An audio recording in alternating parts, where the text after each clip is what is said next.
एक आदमी था जो गरीबी में पैदा हुआ, अभावों में पला और उसे शिक्षा प्राप्त करने का कोई अवसर नहीं मिल सका था। उसके सफलता के मार्ग में मुश्किलें ही मुश्किलें आ रही थी, परंतु उसका निश्चय दृढ़ था और संकल्प अटूट था और उसने संसार को दिखा दिया कि दृढ़ निश्चयी आत्मा में कितना बल होता है। और उस आदमी ने सिद्ध कर दिया कि कार्य की सफलता महान पुरुषों के कर्मों में होती है, उपकरणों में नहीं।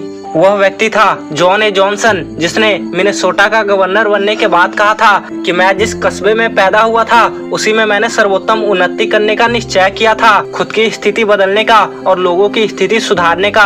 और उसी दृढ़ निश्चय के बल पर मुझे अपने उद्देश्य में सफलता मिली। दुनिया में ऐसे बहुत से लोग होते हैं जो हमेशा यही शिकायत करते रहते हैं कि हमें तो सफलता पाने का कोई अवसर ही नहीं मिला, या किस्मत ने हमारा साथ ही नहीं दिया, या हमें शिक्षा प्राप्त करने का कोई अवसर ही नहीं मिला, इसलिए हम जीवन में प्रगति नहीं कर पाए। परंतु जॉन ए जॉनसन के पास किसी भी प्रकार का कोई अवसर नहीं था कि वो सफल हो सके, लेकिन उन्होंने अपना मार्ग खुद बनाया और उन्होंने साबित किया। कुछ लोग बने ही ऐसी मिट्टी के होते हैं जो कभी हारना नहीं जानते हैं। वे बहाने नहीं बनाया करते, वे बस काम करते हैं, ना कि किसी काम को टालते हैं। वे उबासियां नहीं लिया करते, वे बस आगे ही आगे बढ़ते जाते हैं। वे किसी की सहायता की प्रतीक्षा नहीं किया करते, वे अपनी सहायता खुद करते हैं।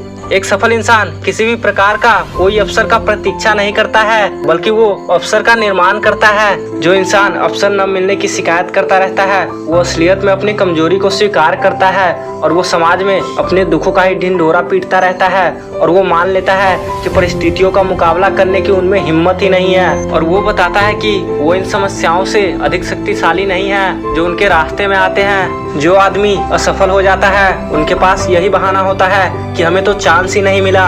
असफल लोगों के ग्रुप से आप मुलाकात और बात करके देख लो, उनमें से अधिकांश का यही उत्तर होगा कि उन्हें दूसरों की तरह कोई अवसर ही नहीं मिला, कि उनकी सहायता करने वाला कोई था ही नहीं, कि उनको मोटिवेट ही किसी ने नहीं किया। और वो कहेंगे कि सभी अवसर उनके हाथ में आने से पहले ही किसी अन्य व्यक्तियों के कब्जे में आ चुके हैं। जब सिकंदर एक शहर जीत चुका था तो उससे किसी ने पूछा, यदि आपको अवसर मिला तो क्या आप अगला शहर भी जीतेंगे? सिकंदर गुस्से में बोला, अवसर? ये अवसर क्या होता है? मैं स्वयं अवसर बनाता हूँ। जो व्यक्ति अवसर का निर्माण करते हैं उनकी मांग हर जगह और हर समय होती है। अवसर के इंतजार में समय खोना खतरनाक बात है, क्योंकि धीरे धीरे यह आदत बन जाती है। जो इंसान मेहनत करने से चूक जाता है उसे अवसर कभी दिखाई नहीं देता, और जो इंसान अवसर के इंतजार में बैठा रहता है वो इंसान अपना समय बर्बाद करता है। एक सफल इंसान कार्य का शौकीन होता है और वो हर समय चौकन्ना रहता है, और उसी इंसान को अवसर दिखाई पड़ता है। कुछ व्यक्ति इस प्रकार अंधाधुन अपने किस्मत पर विश्वास करने लगता है कि उन्हें कहीं भी चांस दिखाई ही नहीं देता। वे चाहे सोने की खान से गुजर जाए तो भी उन्हें दिखलाई नहीं देता। और ठीक इसका ही उल्टा कुछ अन्य लोग होते हैं जो बंजर जमीन में भी फसल लहलहाने का अवसर ढूंढ लेते हैं।